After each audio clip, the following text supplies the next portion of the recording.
अच्छा होगा अगर मेरी सीनियर मेरी भाभी बनेगी।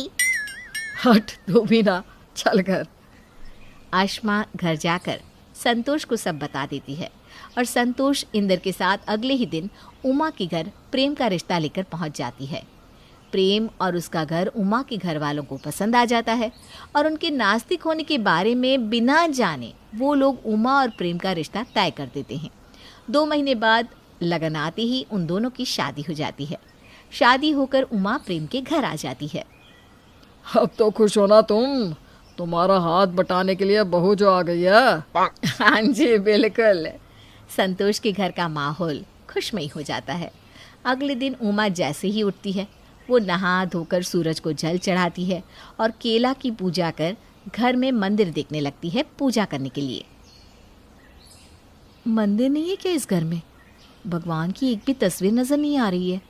ये कैसा घर है? आज तक तो मैंने ऐसा कोई घर देखा ही नहीं। उमा के हाथों में पूजा का लोटा देखकर संतोष कहती है, ये सब क्या करने लगी हो तुम बहू? हमारे घर में कोई पूजा पाठ नहीं करता। अरे ये सबसे कुछ नहीं होता है, ये ना सब टाइम की बर्बादी है। माँ जी ये क्या? भगवान तो हर जगह है, वो कण कण में है। मेरे घर में मंदिर नहीं बनेगा, तुझे जो करना है कर। हमें पूजा करने या उसके बारे में कोई ज्ञान मत देना।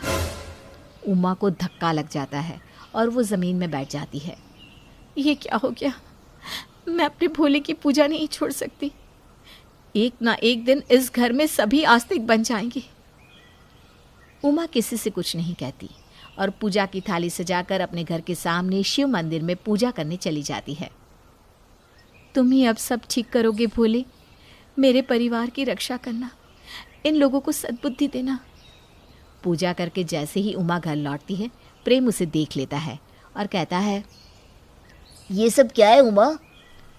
सबसे पहले सुबह सुबह तुम मंदिर चली गई। ये सब मुझे ज़रा भी पसंद नहीं है। मैं भगवान को नहीं मानता। तुम्हें भी पूजा करने की ज़रूरत नहीं है। इन सब वहम से जितना दूर रहोगी उतना अच्छा है। सुबह सुबह मेरा मूड ख़राब कर दिया तुमने।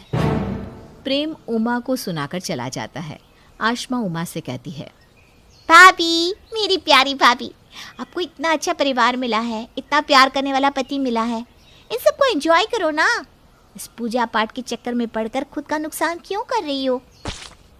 इस पूजा पाठ ने ही मुझे तुम्हारे भैया से मिलवाया। मैंने 16 सोमवार बहुत मन से किए थे। उसी के आशीर्वाद के रूप में भोले बाबा ने मुझे तुम्हारे भैया को पति के रूप में दिया। सच में ऐसा होता है क्या भाभी? जो चाहो वो मिल जाता है क्या? हाँ बिल्कुल। तुम एक बार मेरे भोले में आस्था रखकर तो देखो, तुम्हें भी तुम्हारा मन चाहा वर मिल जाएगा। उमा की बातें सुनकर आशमा के मन में भी आस्था जाग उठती है। प्रेम के डर से उमा सुबह 5 बजे ही नहा धोकर शिव मंदिर के लिए निकल जाती है और दिन भर ओम नमः शिवाय के जाप करती रहती है। दिन बीतने लगते हैं। सब कुछ अच्छा चल रहा था। एक रोज़ आशमा उमा से कहती है, भाभी, मैं भी ना 16 सोमवार करना चाहती हूँ। मुझे शिव जी मेरे पसंद का वर देंगे ना? हाँ हाँ बिल्कुल, कल ही सोमवार है। तुम सुबह मेरे साथ मंदिर चलना, मैं पूजा की सारी तैयारी कर लूँगी। थैंक यू भाभी। अगले दिन उमा सारी तैयारी कर लेती है और आशमा भी उमा के साथ शिव मंदिर जाकर पूजा करती है और पूरे दिन व्रत करती है। आशमा के घर में सबको जब ये बात पता लगती है कि आशमा ने व्रत रखा है तो वो लोग उमा पर भड़क जाते हैं। मेरी बेटी को भी तुमने इन आडंबरों के झांसे में फंसा दिया। तुम्हें कहा था ना कि हम लोगों को इन सब से दूर रखो। देखो, अगर ज्यादा तुमने ऐसा कुछ किया ना तो तुम्हारे भी पूजा पाठ बंद करवा दूंगी मैं। तभी वहाँ आशमा आकर कहती है, भाभी ने कुछ नहीं किया। मैंने अपने मन से ही 16 सोमवार का व्रत किया है। उमा के घर का माहौल अब खराब हो जाता है। इसी तरह दिन बीतने लगते हैं और जैसे ही आशमा का 16 सोमवार का व्रत पूरा होने को होता है, माधव का रिश्ता आशमा के घर चलकर आ जाता है। माधव वही लड़का होता है जिसको आशमा मन ही मन चाहती थी। भाभी सच ही कहती है, भोले बाबा सबकी सुनते हैं। भगवान शुक्रिया मेरे माधव को मेरा बनाने के लिए। आशमा की आस्था भोले में और भी पक्की हो जाती है और वो आस्तिक बन जाती है। माधव और आशमा की शादी हो जाती है और शादी करके आशमा अपने ससुराल चली जाती है। दिन बीतने लगते हैं और एक दिन उमा संतोष, प्रेम और इंदर के साथ घूमने के लिए मनाली जाती है। 4 दिन तो सभी मज़े करते हैं। वहाँ उमा के लिए मंदिर जाना मुमकिन नहीं था, इसलिए वो उठने के साथ ही होटल के कमरे से ही सूरज को प्रणाम कर शिव जी को याद कर लेती है और मन ही मन उनका मंत्र जाप करती रहती है। चौथे दिन रिटर्निंग के समय प्रेम कहता है, माँ, हमारी ट्रेन मिस हो गई। अब क्या करें?